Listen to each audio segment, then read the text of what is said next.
안녕하십니까. 잠 못 들겠지? 예, 헛소리 무명입니다. 날씨가 많이 덥습니다. 에어컨 전기요금 많이 나온다고 아끼지 마시고 펑펑 쓰세요. 덥잖아요. 이번 연도에 비가 많이 온다 그래서 생각보다 기대를 많이 했거든요. 제가 비 맞는 것도 좋아하고 비를 진짜 온몸으로 맞는 걸 좋아해서 기대를 했는데 비가 안 오네요. 아무튼 더위 조심하시고 평소에 너무 어두워서 오늘은 밝게 가보려고 합니다. 혹시나 영상 중간중간에 고양이 울음소리가 들린다면 고양이가 우는 거라고 생각해 주시고 말 못하는 동물은 어쩔 수 있는 게 아니니까 이해해 주시면 감사하겠습니다. 바로 시작하겠습니다. 제주 특별자치도에서 전라남도 목포시행 여객선 폭발물 테러. 승객을 태우기 위해 입항한 여객선 갑판에 수상한 물건이 있다는 신고 전화에 폭발물 처리반과 경찰, 구급대원 출동. 폭발물은 안전하게 제거했지만 범인은 오리무중. 부산광역시 서면역 백화점 앞.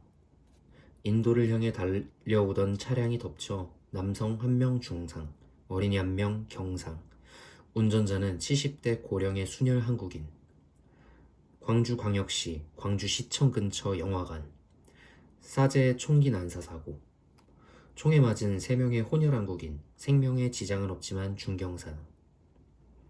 울산광역시 울산 고속버스 터미널 화재.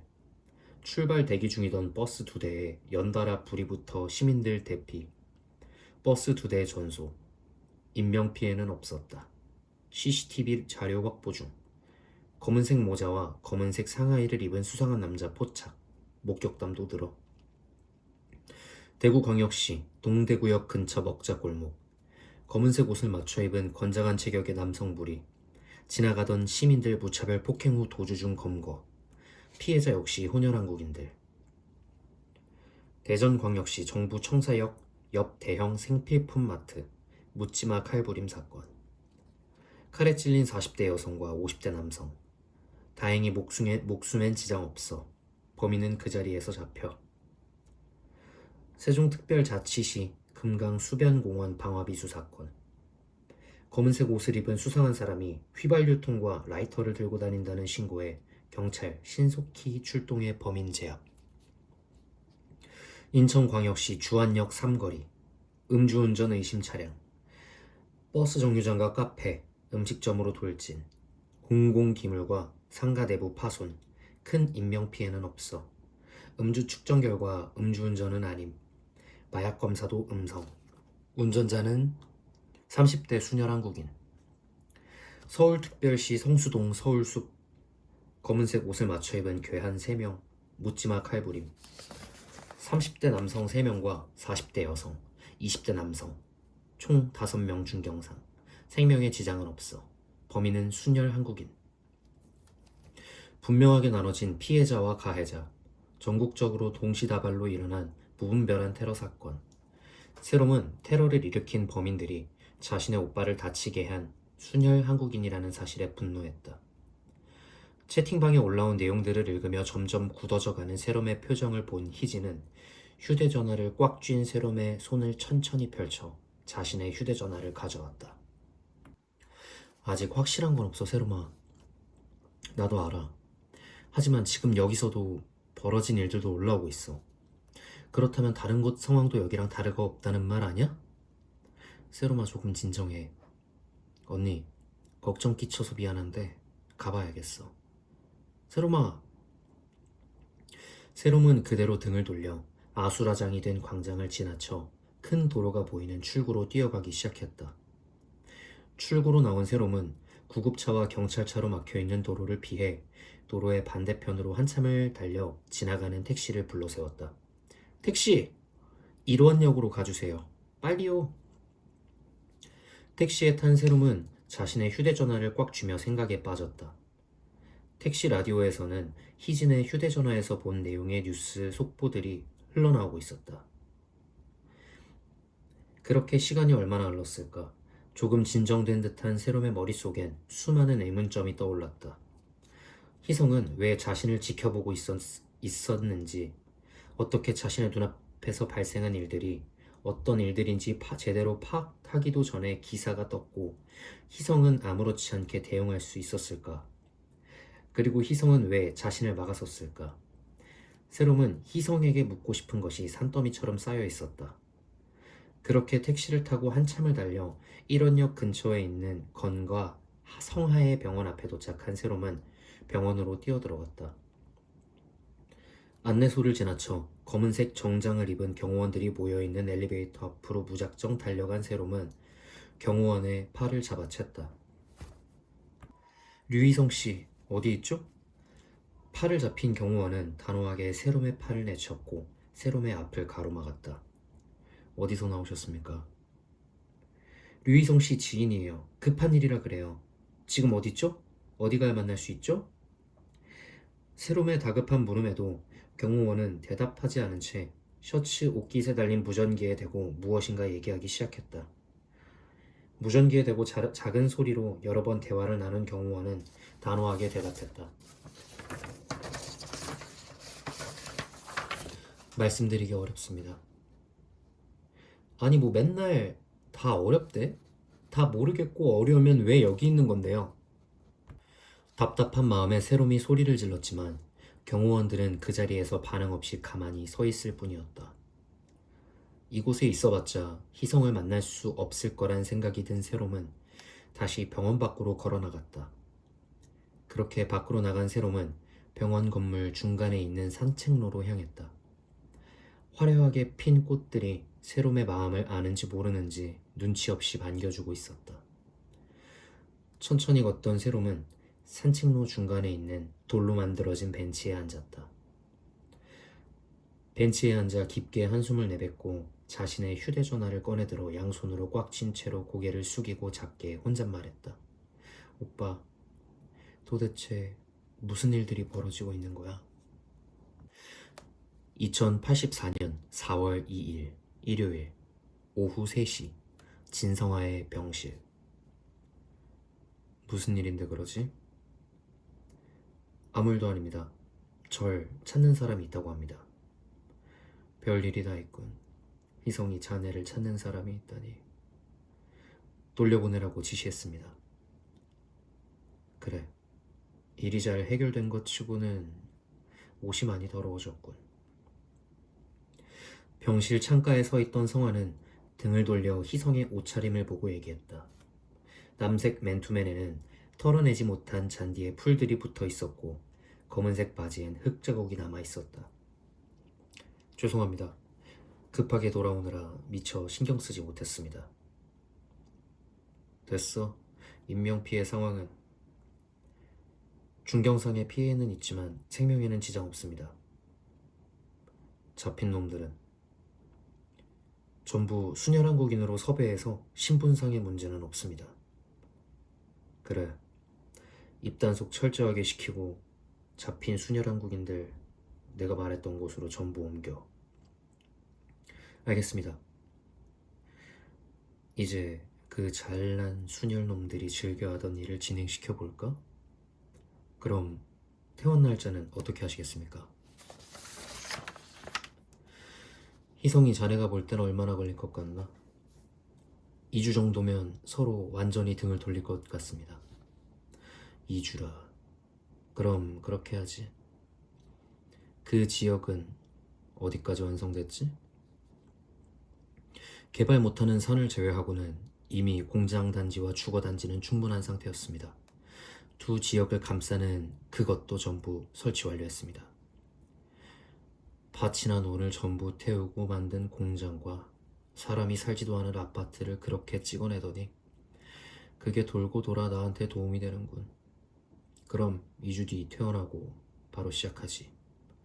예, 준비하겠습니다. 고생했으니 오늘은 그만 들어가 봐. 옷도 깨끗한 걸로 갈아입고. 예, 이만 실례하겠습니다.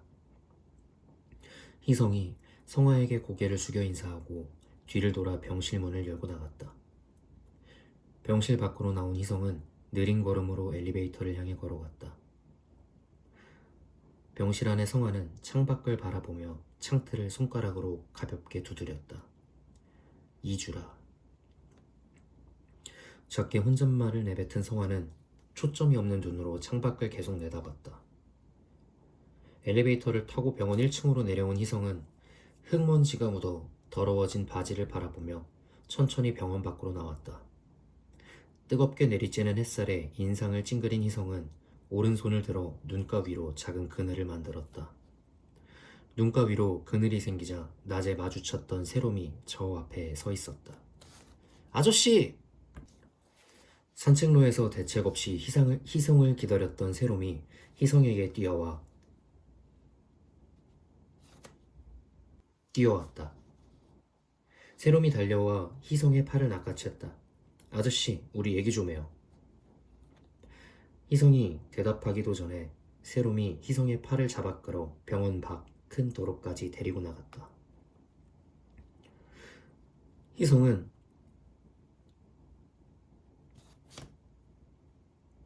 아무 말도 없이 팔을 잡아 끄는 세롬의 뒤통수를 쳐다볼 뿐이었다. 병원의 입구 앞, 차들이 달리는 왕복 6차선 도로 앞에 도착한 세롬은 희성의 팔을 놓고 희성과 마주보고 섰다.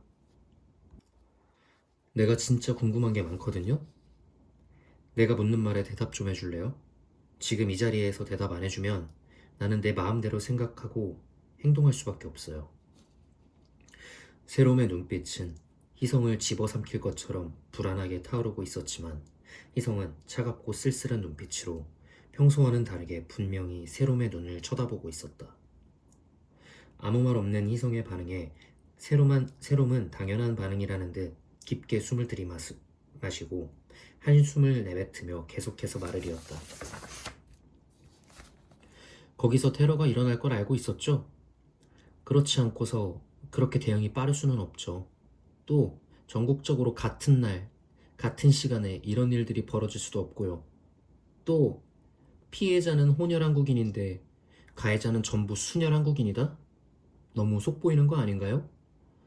우리 오빠랑 같은 피해자들이 왜 계속해서 생겨나는 건데요. 그리고 왜 피해 현장으로 뛰어가는 나는 왜 막았어요? 말을 이어가다 감정에 복받쳐 붉어진 세롬의 눈가에는 뜨거운 눈물이 고이기 시작했다. 세롬은 턱 근육이 요동칠 정도로 이를 악물고 눈물을 참은 채 희성의 오른팔 옷소매 끝자락을 가녀린 손으로 움켜쥐었다.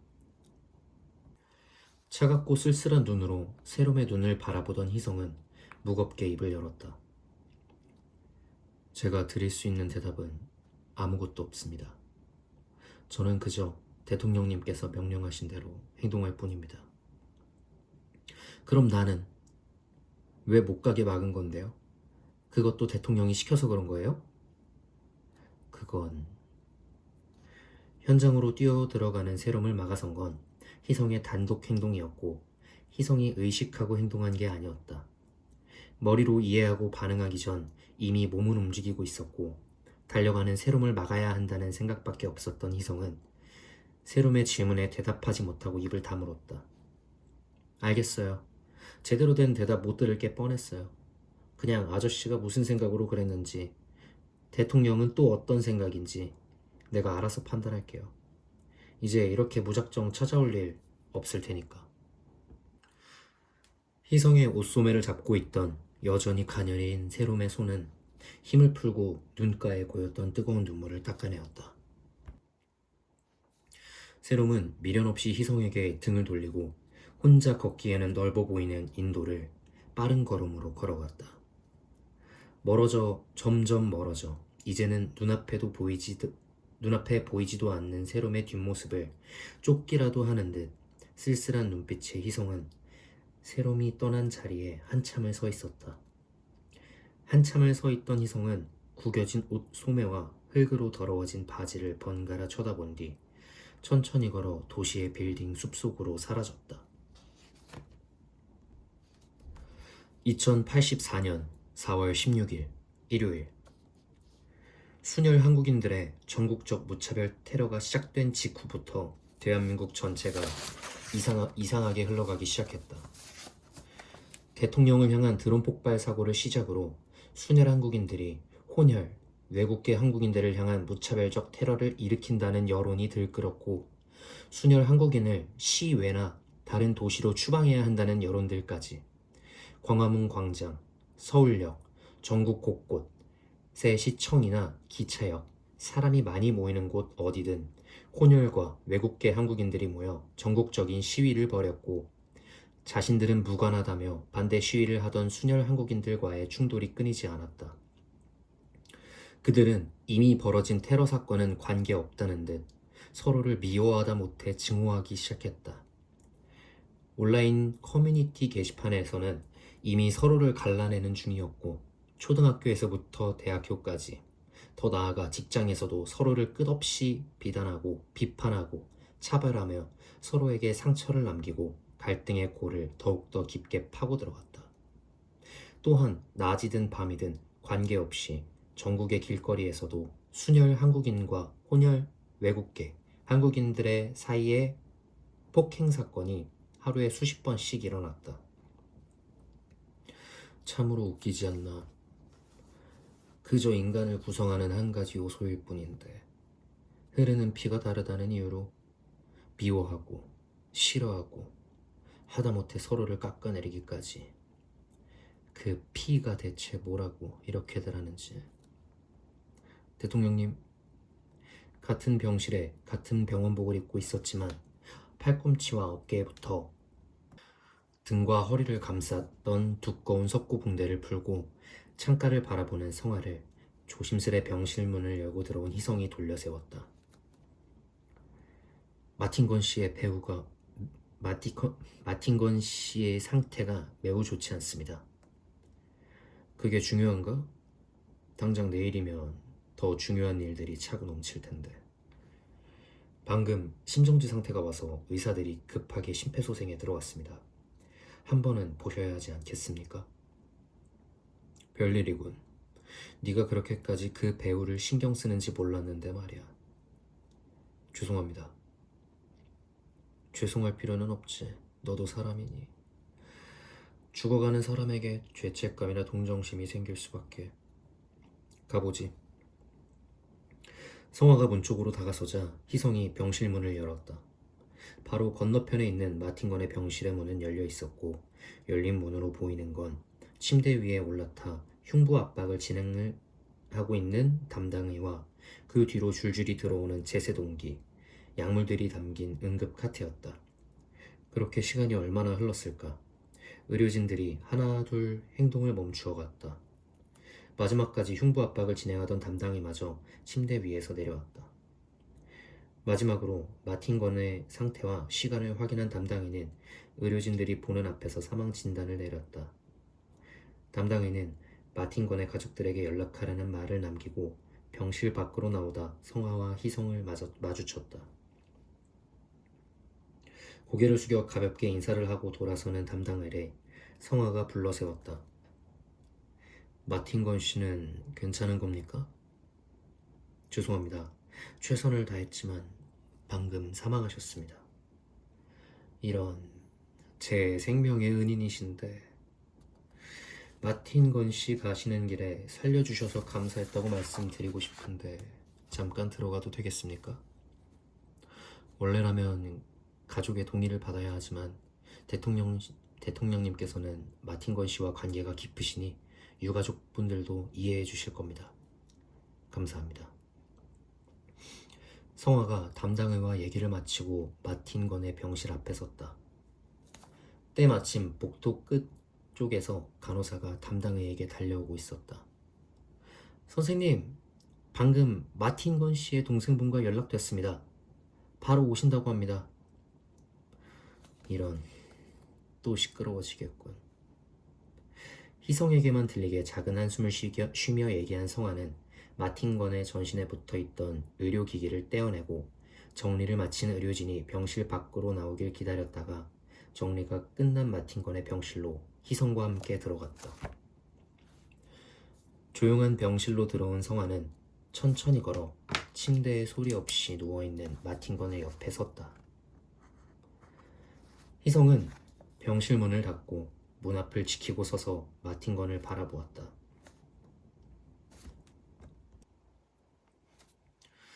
비록 우리가 첫 만남은 좋지 않았지만 이렇게 보내려고 하니 마음이 편하진 않군. 그래도 그때 대본에 없는 말을 한 건 내 신경을 조금 거스리긴 했어. 그러지 않았다면 지금 자네에게 조금의 동정심이라도 느껴질 텐데 말이야. 성화가 차가운 눈빛으로 오른쪽 눈과 코, 입만 겨우 보이는 아직 따스한 온기가 남아있는 마틴건의 얼굴을 쳐다보며 얼굴 어금니를 꽉 깨물었다. 나는 서로 갈라내는 단어를 정말 싫어하네. 외국계 한국인이든 혼혈 한국인이든 어디서 왔던 어떻게 자랐던 얼마나 가졌던 결국 하나의 한국인이 아닌가. 그래도 자네의 희생 덕분에 내 계획도 순조롭게 진행되고 있네. 자네는 테러범에게서 대통령을 구한 의인이자 영웅이 될 걸세. 그럼 안녕히 가시게. 성화의 한이 섞인 말들은 마틴건에게 하는 말들이 아니었다. 보이지 않는 누군가에게 한이 섞인 말들을 내뱉고 병실 밖으로 나가려 발걸음을 옮겼다. 그 순간 손톱만한 크기의 검은색 물체가 성화의 발에 치여 희성의 검은색 구두 앞까지 굴러갔다. 희성은 한쪽 무릎을 꿇고 구두 앞으로 굴러온 물체를 집어들었다. 마이크처럼 보이는 부품과 깜빡깜빡거리는 빨갛고 작은 불빛을 가진 신호기가 붙어있는 도청 장치였다. 오늘은 여기까지 하겠습니다. 사실 이거 영상 올려도 보는 사람이 별로 없어서 제 친구만 보는 거라 그거라도 고맙죠. 제 친구밖에 안 보긴 하는데 아무튼 이제 더 재밌어질 겁니다. 오늘도 고생하셨고 날씨 진짜 더우니까 제발 밖에 돌아다니시면 안 되겠지만 꼭 돌아다니셔야 한다면 그늘로 다니시거나 선풍기 꼭 챙기시고 선크림 꼭 바르시고 양산 챙기시고 건강 조심하십시오. 오늘 하루도 고생하셨고 잠 못 들겠지?